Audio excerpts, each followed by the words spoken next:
Hey guys, how's it going? It's Generalkidd here. I know some people don't like when I refer to my gamer tag Generalkidd, so I'm going by Generalkidd today, because that's my YouTube name. So, anyways, today we got some pretty incredible things to show you on Halo 5, and this is thanks to Untold Secrets that showed me, that helped me find a bunch of this. So, the first thing we gotta do is the same thing as the ghost glitch from yesterday's video.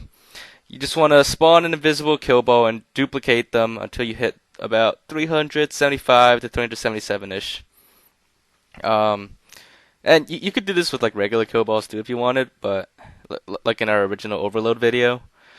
However, the invisible ones just work a lot better. They're a lot more efficient, and as I said yesterday, they do not like totally destroy your frame rate. So yeah, just spawn a whole row of invisible kill balls, and you can just spawn them like outside the map, like far away. It doesn't matter. But just keep doing that, and then after that, we're gonna be spawning a few regular kill balls, which you'll see in a second. So, anyways, while we do this, how about a quick pun? Actually, you know what? Do you know why I make puns? Because it's my responsibility. Get it? Anyways, that was that was meant to be a pun. Alright, so we're almost at 375. Alright, there we go. That's about it. So next, we just need to fly back into the map, and then we're going to spawn a few of the regular ones. So just, basic. This is the default parallax map, so you don't have to spawn that many. Just, spawn enough to cover one side of this platform. This is the default starting platform. Once you spawned it, you know the overload worked if you could walk into it without dying. And if so, just switch back to Forge, between Human Forge a couple times, and then end on Forge, and then simply change teams. You will create a clone of the monitor, actually. But when you switch back to Human at this point, your screen is basically almost blank, but you're still flying around, like you're in Forge. To other players, you will actually still be in Forge. But to you, you are a flying Spartan, essentially, from your perspective. Now, this is actually the glitch to wield weapons as a monitor, but we'll show you more of that later. Right now, we're going to get to the most important thing. The first of which is this glitch actually lets you dual wield weapons. So let me just show you a random weapon really quickly, the beam rifle, before we get on to the really good stuff. So as you can see, we're actually holding two beam rifles in like a really weird way. And we can switch to the flag, and this is the first thing I wanted to show you. When you hold the flag, you dual wield pistols instead of the flag. But if you look at the pistol in my left hand, if you look really closely, you realize it's got an HCS skin on it. However, this is unlike any HCS skin we have in Halo 5. So here's what an actual HCS pistol looks like. It's basically white with a bunch of other colors on it, and of course the championship logo. And there's also another variant of it that's blue colored, but those are basically the only two versions of the HCS skin. And I've checked many other YouTube videos and other websites listing all the weapon skins.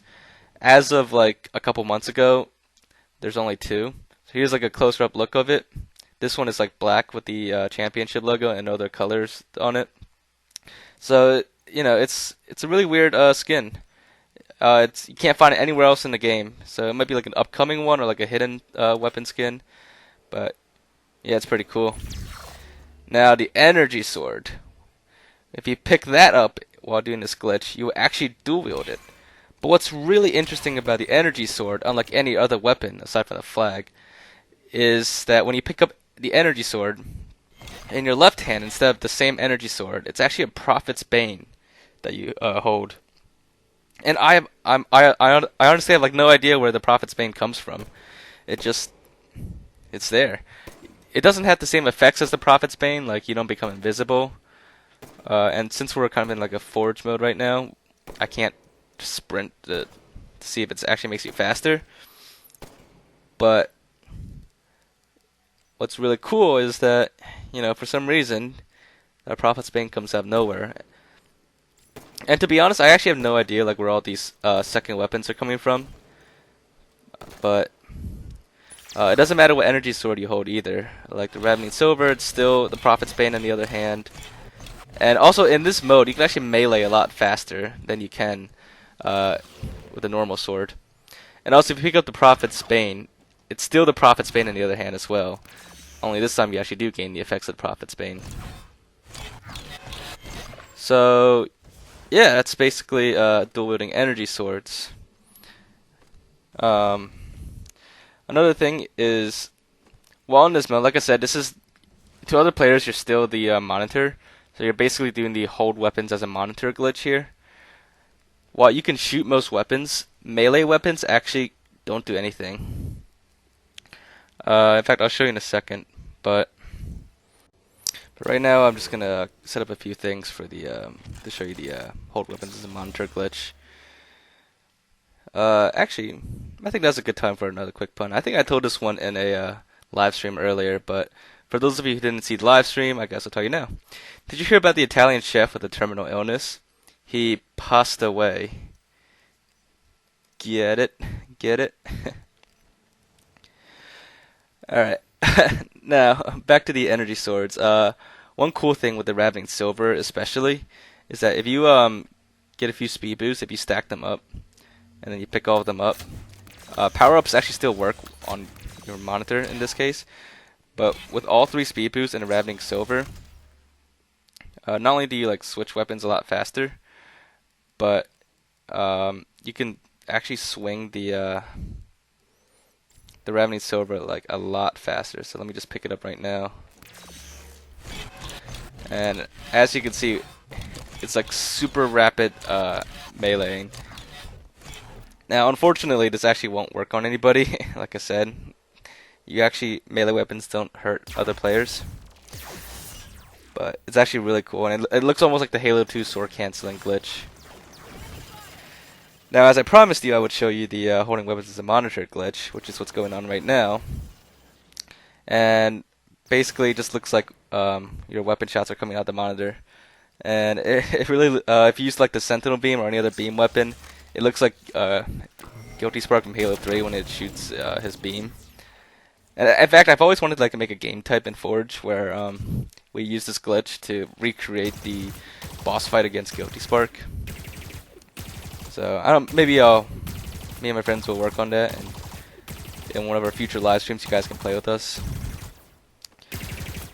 Anyways, while in this mode, if you pick up third-person weapons like the Hunter Cannon or other detached turrets, it actually still puts you in third person, and it's a lot easier to control your player like this.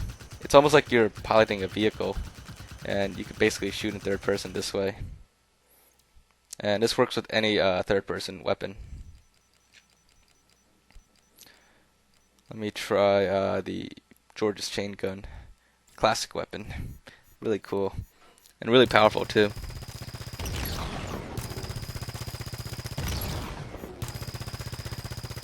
Alright. So the other day, my math teacher called me average. How mean of him. Get it? Get it? That's for all the math whizzes out there, I guess. Because, mean, average. I know someone in my previous video requested that I don't explain my puns, but I don't know, I can't help it. Sometimes I feel like I should. Or I could otherwise leave it to awkward silence. But yeah, so basically we're just going to show you a few more dual-wielded weapons for the rest of this video. But as you saw before, the two biggest things is, the fact that when you dual-wield energy swords, you have like a mysterious Prophet's Bane that comes out of nowhere. But even more mysteriously is when you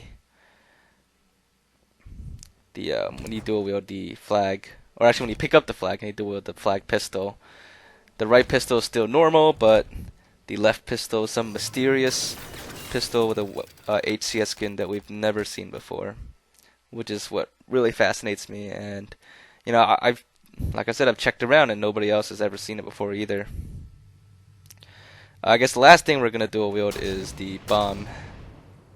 When you pick that up, it just becomes 2 bombs, of course. Now, I don't know, I forgot if I mentioned this earlier in the video, but unfortunately, while you are basically dual wielding, you cannot fire the second weapon. You can still only fire or melee the first weapon, which is a big shame. But you know, it kind of shows that the Halo 5 engine can easily have full dual wielding for like most weapons. It's just 343 chooses not to. In fact, 343 is pretty much like, yeah, they've done like no dual wielding at all except for the flag in like all of their games. And even in Halo 2 Anniversary, they like went as far as to like take out dual wielding and that for like the elites. If you saw my Halo 2 video, it's probably just a bug, but I don't know. It's just kind of suspicious that none of 343's games have like full dual wielding anymore. Anyways, I hope you guys found this to be really interesting and really cool. And if you guys did enjoy it, remember to leave a like and leave your thoughts in the comments. And if you haven't already, subscribe, please. But anyways, I will see you guys next time. Got a lot more cool things coming up, so do stay tuned.